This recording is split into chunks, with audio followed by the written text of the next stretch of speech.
Now, coming to business analysis in cloud. Now, what do you understand by cloud computing in today's context? Because almost all the vendors in today's industry offer a cloud version of their particular software suite. Consider your Microsoft Office. They have an offline version as well as cloud version. So, what do you understand? What could be the benefits of using a software in cloud environment?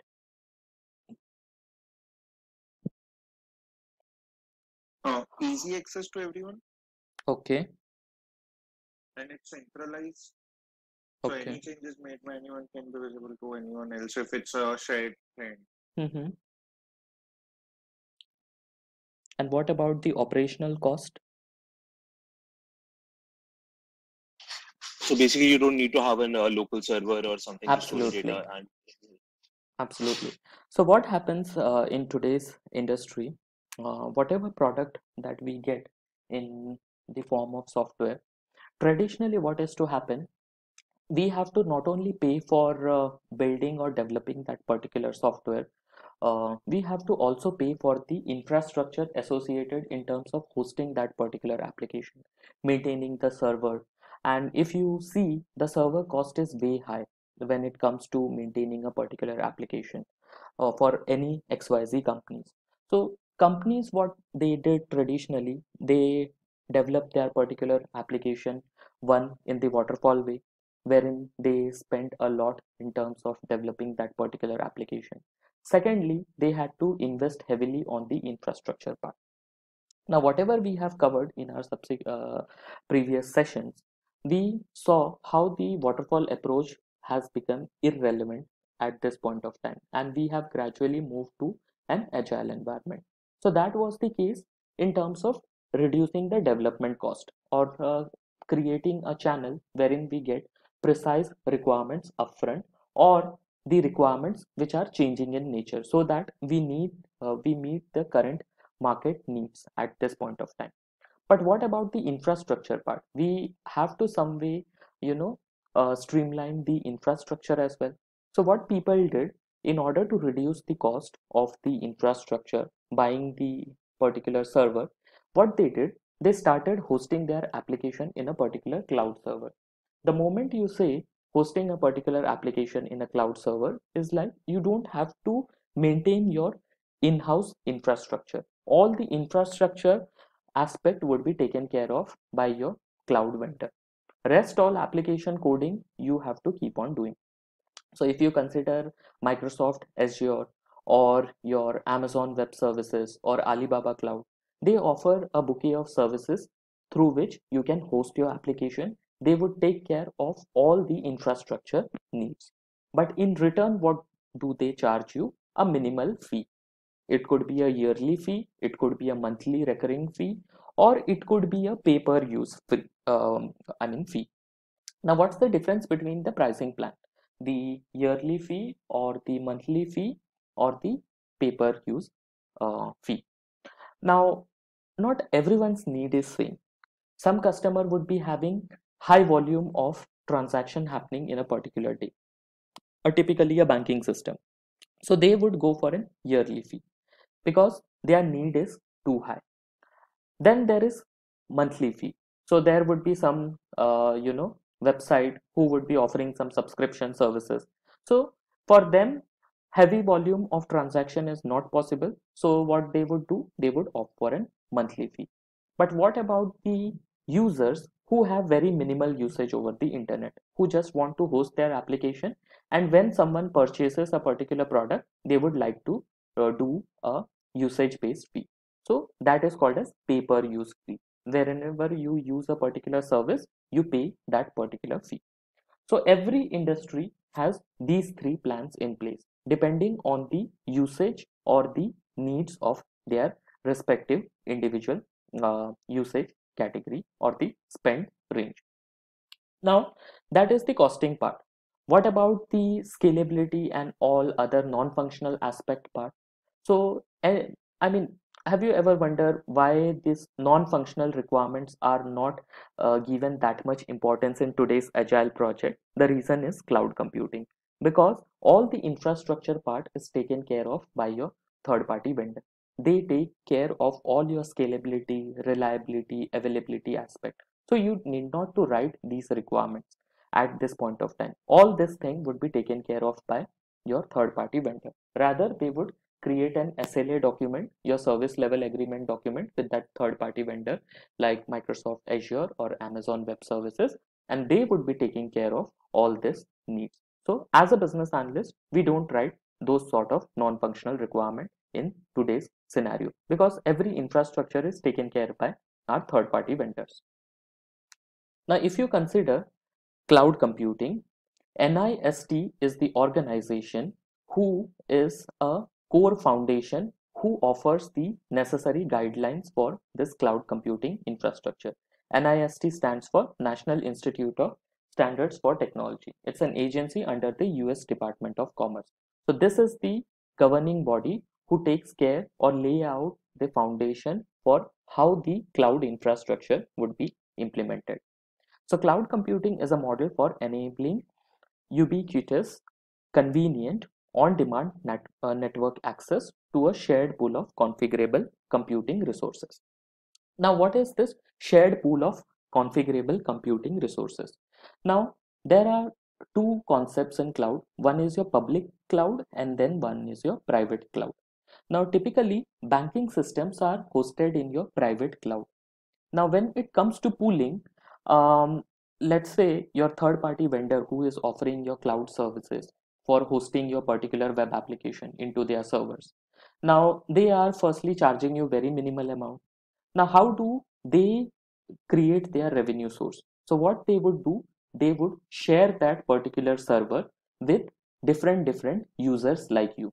So you have one website, I have one website, XYZ person have a particular website. So everyone's application would be hosted in that single server. So that is your public cloud, wherein everyone's application is stored in that particular shared pool of that cloud infrastructure. Then there is private cloud, which is a dedicated cloud server which is given to a mission critical applications like your banking application or insurance application, which has some monetary data elements associated with their information. So their application would be hosted in a private cloud, wherein that particular area in that particular web server won't be given or allotted to any XYZ person. So when you compare the pricing of public cloud and private cloud is more expensive than your public cloud services, because in public cloud, everyone shares a common pool wherein any XYZ application can be hosted in that particular pool. So access a shared pool of configurable computing resources, example your networks, server, storage, application and services that can be rapidly provisioned and released with minimal management effort or service provider interaction. So this cloud model promotes availability and is composed of 5 essential characteristics, 3 service model and 4 deployment model. So when we talk about cloud computing, there are essentially 5 characteristics in cloud computing, 3 service models and 4 deployment model as prescribed by NIST. Now, what are they that we are going to see in a while? Now, before that, when I say sharing of pool, what do you mean by sharing of pool? One thing is that we discussed that everyone's application would be hosted in that particular cloud server. Now, what is the benefit of hosting that particular all of these people application in one particular server? Monetary aspect, we understood that that's fine. That is done to reduce the cost for the third party vendor who is outsourcing the cloud infrastructure. What could be the other benefit?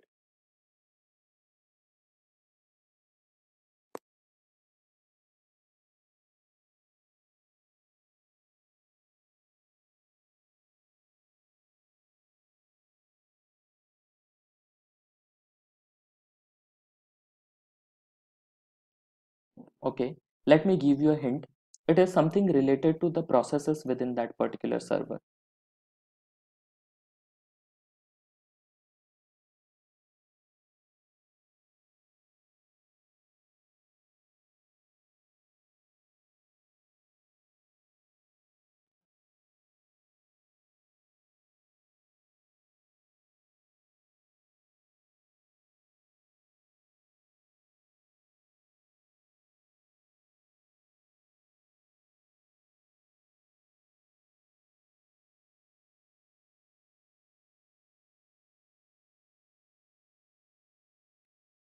Okay, so let me explain you in this particular context.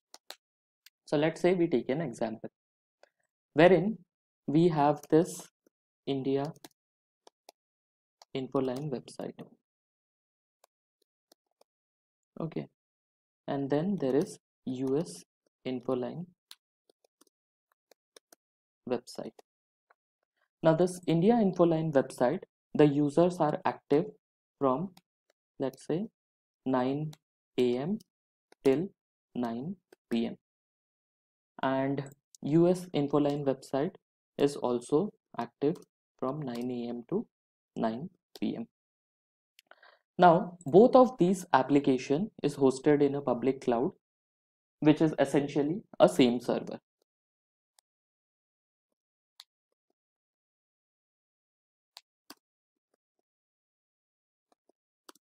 And this server has, let's say, around, for example, we would take 1000 processes. Now when India Infoline website is users are accessing this particular website in this particular time region, they are consuming this, let's say, out of these 1000 processes, they are consuming, let's say, 800 processes. It's a website which is very popular in India. Let's assume a scenario, and the users are very engaging in nature, and they almost visit this particular website every day, and during this particular time they consume around 800 processes. Now during that time only 200 processes are left for US Infoline website. Now when it's daytime in India, it is always nighttime in US. So they essentially do not need that much bandwidth or that much resources or that much processes. So what these server would do, the same server wherein both the application is hosted, during the daytime, in India daytime, it would give 800 process to this particular server, and it would give 200 processes to this particular application. So they are well maintained. During daytime in US, it would give, let's say, 800 processes over here and 200 processes over here. So this is not something a person is doing manually. This is automatically configured in that cloud server. So what they are doing essentially, depending on time zone, they have dedicated a server so that the server load, depending on the region it is being accessed, the unused processes are given to that particular website when the user volume is high, and when the user volume is less for that particular website, it gives that much less processes to them. So depending on the time zone, it essentially, what I would say, reassigns the process depending on the need or the volume of the users who are visiting that particular website. So ideally the logical process is 500 processes should be allocated to this particular website and 500 processes should be allocated to this particular website if there are 1000 processes in that particular server. But they don't do it that way, rather they move it into a dynamic model. Depending on the usage or depending on the need, it keeps on switching itself. So for that matter, if there is a third website which is hosted in this particular web server, it would dynamically allocate that particular processes depending on the user load in that particular website. So this is how this servers or the third party vendor servers generate another revenue, wherein they don't have to waste the processes by directing a direct allocation, rather they do a dynamic allocation depending on the time zone the website is hosted into their particular server, because there's no point dividing the processes and those processes are not consumed by that. If they do it that way, then they have to add one more server which would be having 300 processes for it. So that is not an ideal solution. So rather they put it in a dynamic way.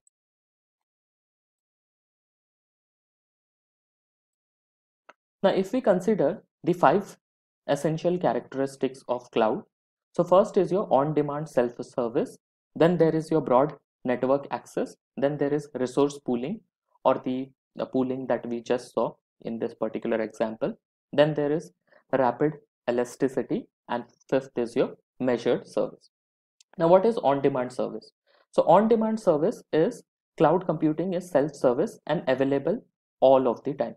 So depending on whenever you are accessing that particular website, the website never goes down. It is available all the time. So that is your on-demand self-service. Second is your broad network access. So computing capabilities are accessed via network rather through hard cables and can be accessed by any relevant client, whether it's PC, mobile phone, tablet, etc. So there is no restriction on whichever platform you are accessing. There is no hard cable associated with that particular network. Rather, it's a network that is created of multiple servers. The third part is your resource pooling. When an organization doesn't own computing resources exclusively for the use of specific application, those resources become available for use by other organization, like we just saw in that particular example. So wherever we have that 1,000 processes or the 1,000 resources, if someone is not using, then those resources are freed up and given to someone who is actually using it within that particular server. The fourth is rapid elasticity. So when there is a sudden spike in the volume of demand for an application, it should continue to run quickly and smoothly through rapid allocation of resources behind the scene without the need for human intervention. Now, in this particular rapid elasticity example, let's say this is server A and this server is physically located in US. Now, for some reason, this particular server fails. So that doesn't mean these two applications would be coming offline. It would take the pass the request to server B. If server B fails, then it would take the request to server C. So these are physical server, but depending on the network failure, they would pass or route the request to another servers, which are located in, it could be located anywhere geographically. The cloud vendors never disclose where their actual physical servers are located, but yes, physical servers are there, but we are unaware about where my particular application is hosted in that particular cloud network. So if there is some failure, then the request would go to next server. If that server fails, then the request would go to another server. So what benefit that we are getting? We are getting rapid elasticity. If the server fails, then that is third party vendors look out how they would manage it and how they route the request to another. But as a service guarantee from them, our application would never be down from the internet. Then fifth characteristics of cloud is measured service. Now what is measured service? So it is implicit in the definition of cloud is that someone has to pay for all of this rather than payment being for the purchase of equipments for a data center. The payment is for actual usage or the usage for a number of servers, processor cores, terabytes of data, the amount of bandwidth used, or whatever else is relevant to the server. So like I said, we don't pay for the equipment or the data server or any XYZ. Rather, we pay for the terabytes of information, the bandwidth, or the amount of usage that we make. So it's like how much we use, the more we pay. The less we use, the less we pay. It's completely depend on our usage. And infrastructure cost is something that is never ever billed to the customer who has hosted their application into cloud service. So it's a measured service. Now, if you consider the service model of cloud, so essentially there are three service model in cloud: the SaaS, the PaaS, and then there is IaaS. SaaS is your software as a service. It provides the functionality for end user, often with a per license structure and with relatively minimal customization of the front end. So this vendor runs everything. For example, your Google G Suite, your Microsoft Office, or your WordPress. These are software as a service examples. So these kind of application are part of your software as a service.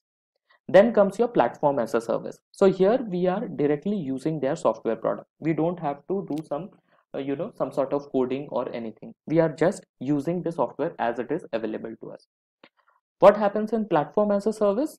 So platform as a service provides a platform upon which application can be written and used.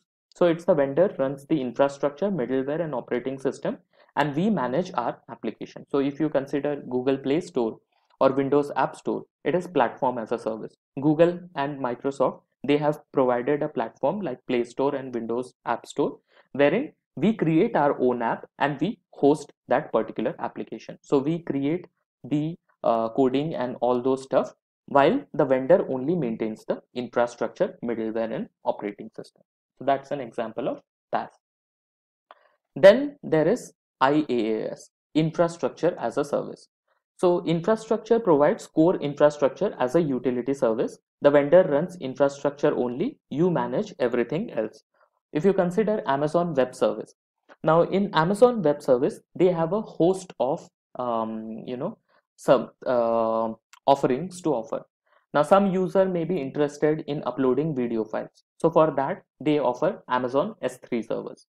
Some users may be interested in hosting the complete end-to-end application. For that, they have a different product. Some user may be interested in using some sort of data or information into their particular application. So they have their other set of infrastructure.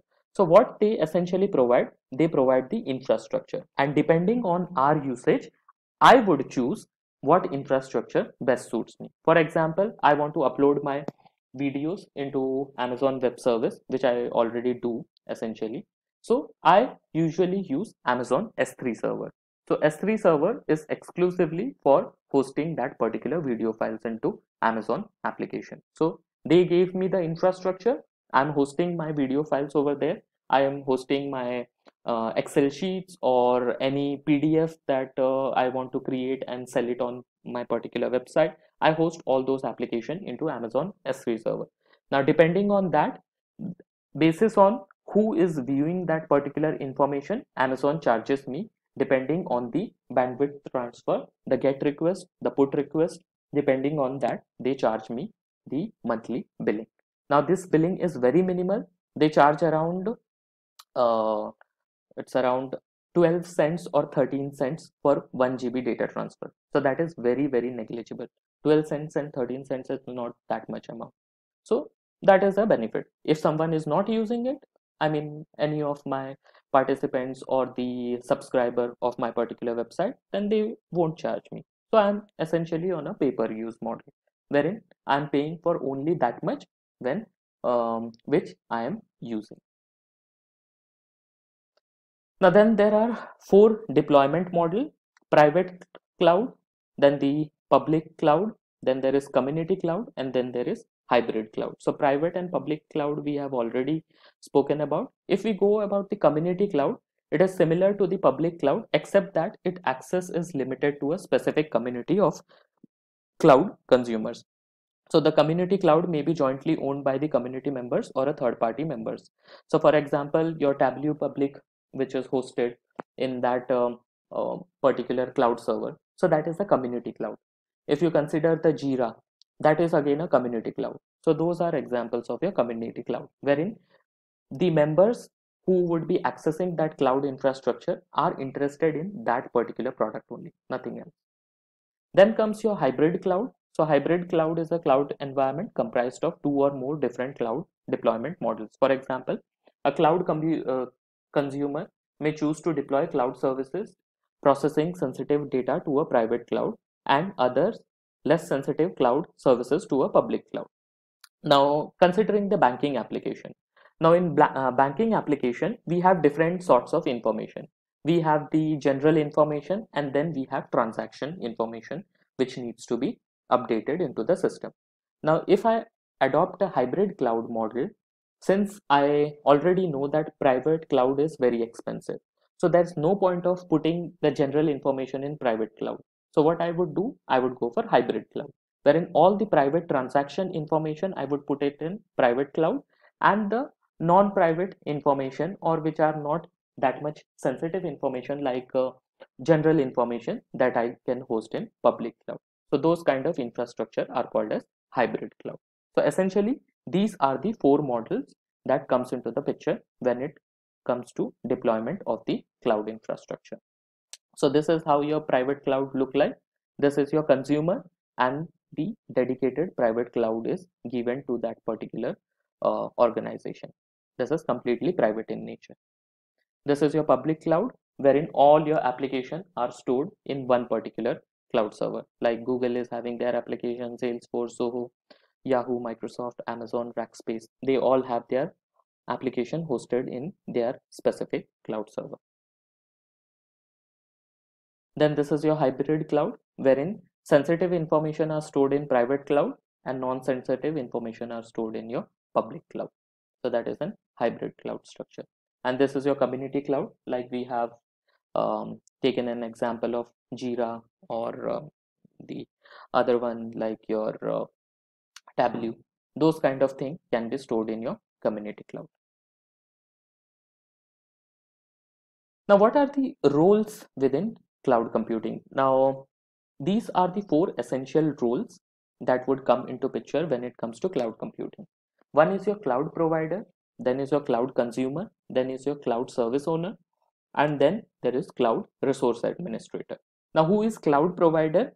The organization that provides cloud-based IT resources is called as cloud provider. For example, Amazon, your Alibaba, or your Microsoft, they are the cloud providers.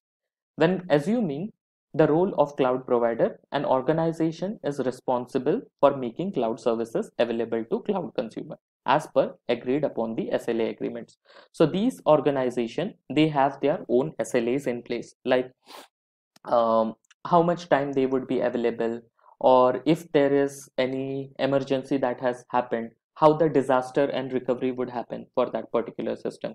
So all of these information would be mentioned in their SLA document. So essentially the cloud providers have all those things in place, and they are the person who gives us the infrastructure. Then comes your cloud consumer. Now, cloud consumer is an organization or a human that has a formal contract or arrangement with a cloud provider to use IT resources. So, any organization who would like to use Amazon service, any cloud provider service, they would be termed as your cloud consumer. Then comes your cloud service owner. So, the person or organization that legally owns a cloud service is called a cloud service owner. So, essentially, in most of the cases, the cloud provider is your specific service owner. And from the customer point also, there would be a particular cloud service owner who would essentially deal with the necessary cloud providers respective representative in case there is any failure or any disaster that has happened into the particular system. Then comes your cloud resource administrator.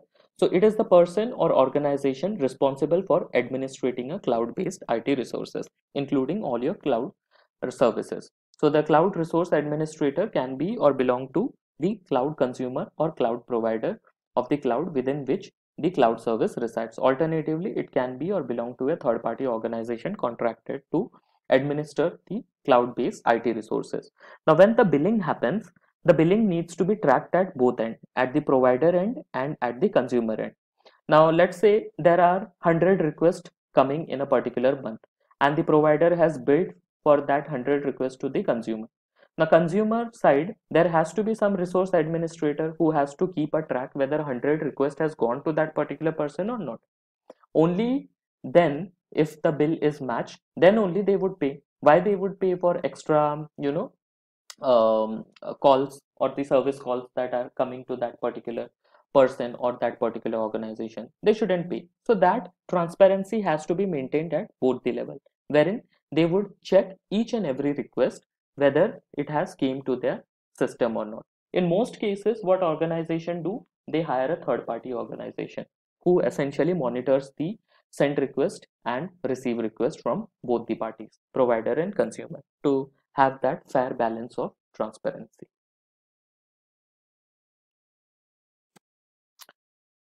So these are some of the patterns within cloud: automated administration, broad access, then cloud data breach protection, cloud resource access control, collaborative monitoring and logging, automatically defined perimeter, centralized remote administration, cloud denial of service protection, cloud storage device masking, pay as you go, bare metal provisioning, cloud authenticity gateways, cloud key management, cloud virtual machine platform encryption, or dynamic scalability. So these are some of the products, you can say in our language, that cloud offers. So pay as you go is a very basic thing.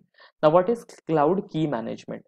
Now, cloud key management can be thought of, let's say you want to integrate a third party application into a particular website. Let's say I want to integrate a CAPTCHA feature in my particular website.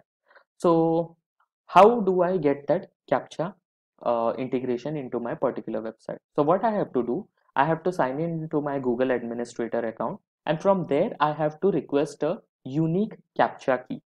So that is termed as your API key. So depending on that particular API key, I have to put that API key into my particular website so that the CAPTCHA validation and verification starts working on my particular website. Now that key is unique in nature.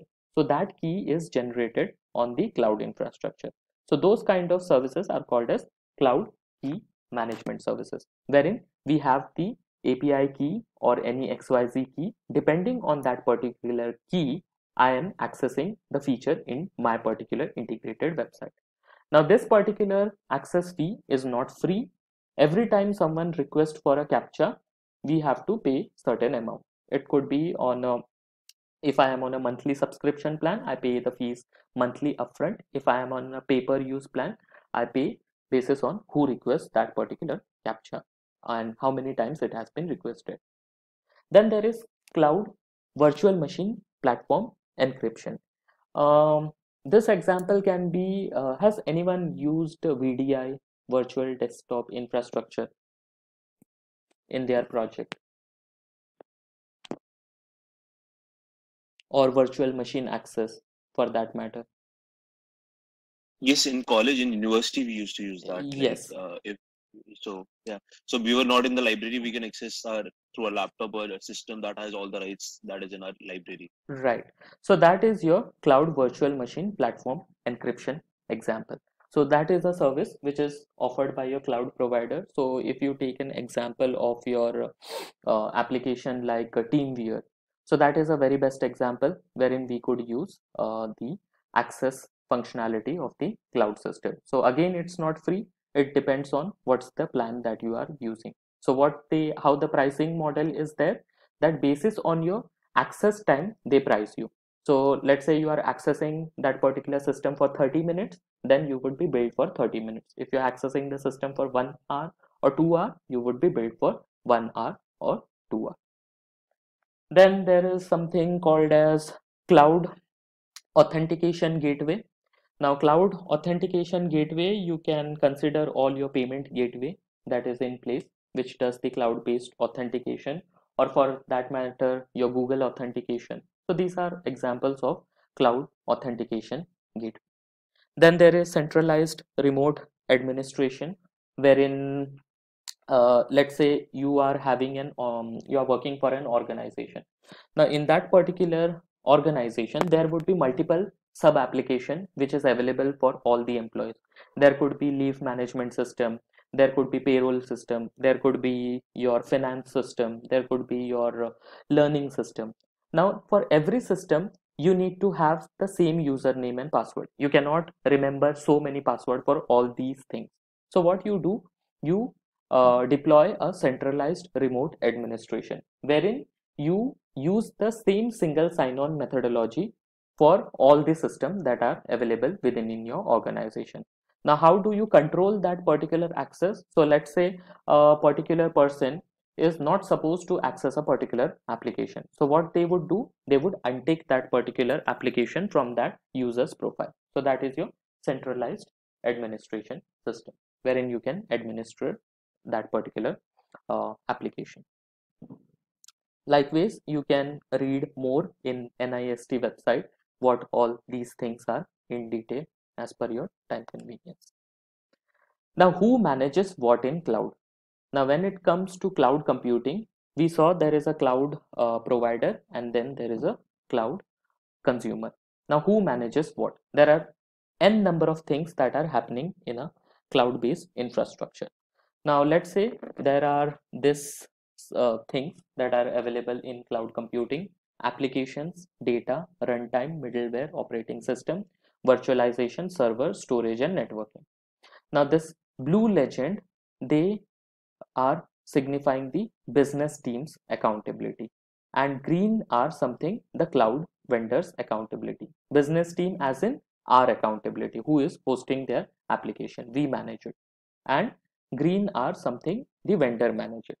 Now when there was no concept of cloud, everything was to managed by us, right from the infrastructure to our application to everything.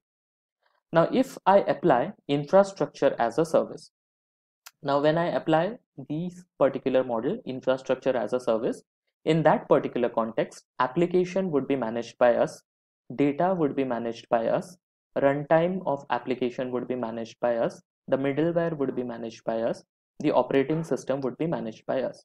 What would be managed by cloud vendors? Virtualization, server, storage, and networking. So that is the model of infrastructure as a service. What in the case of platform as a service?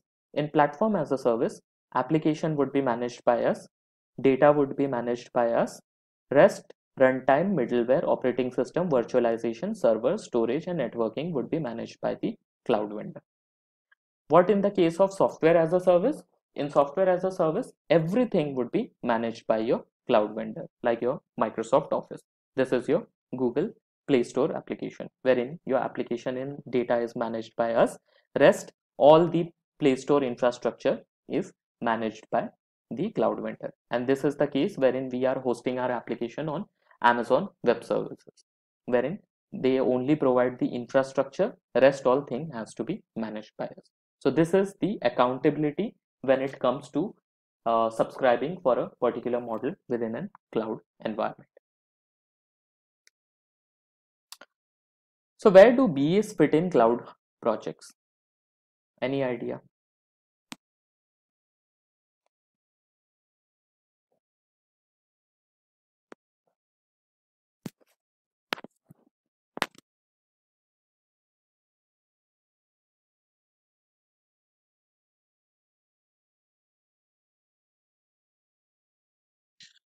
Sunil, even if it's cloud, when it comes to project, like when there is a software development cycle, like you can communicate with other team members and follow the business process modeling and stuff. So you need BA, right? Anyway, to coordinate all the project manager activities and stuff. Okay, so essentially what happens in cloud computing projects, this I'm talking about the project which are completely in cloud based. I'm talking from a perspective who is a cloud provider. Now, what the BA would do if he is working with a cloud provider? So essentially the cloud provider work is to offer the software as a service, or platform as a service, or infrastructure as a service. If we go back to this particular slide, if we are working in a model wherein you know, your company has subscribed for infrastructure as a service, these are the core thing that we would be coordinating as a business analyst. We would be writing the requirement for the application, we would be creating the data flows or the models, we would be writing the non-functional requirement, excuse me, for this particular application, runtime and so on, and the non-functional requirement for the middleware system and the operating system if needed. So here we can understand the BA role is there. But if we consider the platform as a service, then also the BA role is there. Although they would be completely ignoring the non-functional aspect, but they would be having the application and the data still with them.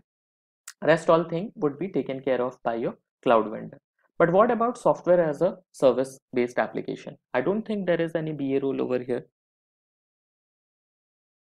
because everything is like you subscribe and start using it. So what the BA would do in that particular project?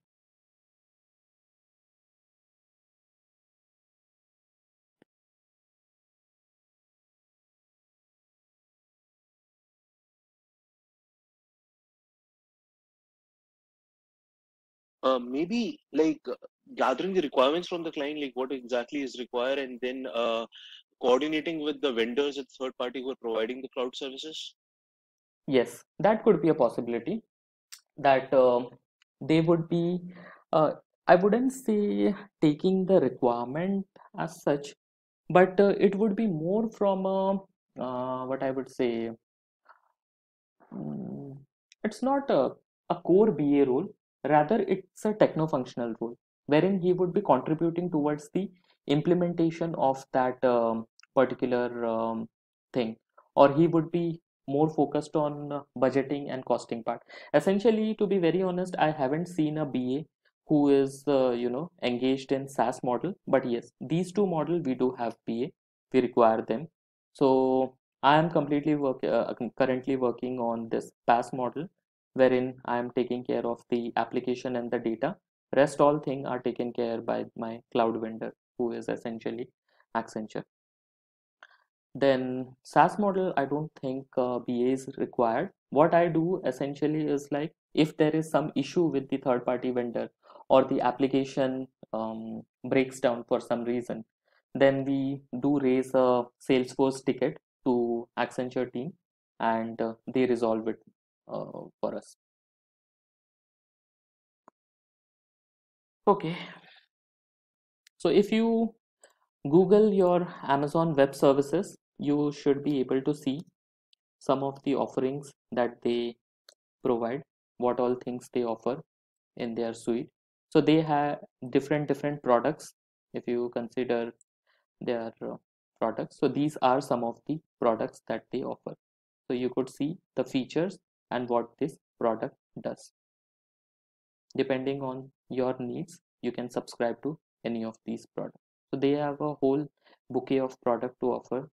So depending on it, you can go for whatever product you feel like. So here there are some use cases as well. Basis on what use case you would be picking up what product, like content delivery, database migration, DevOps, e-commerce. So depending on your business, you have to select that particular product.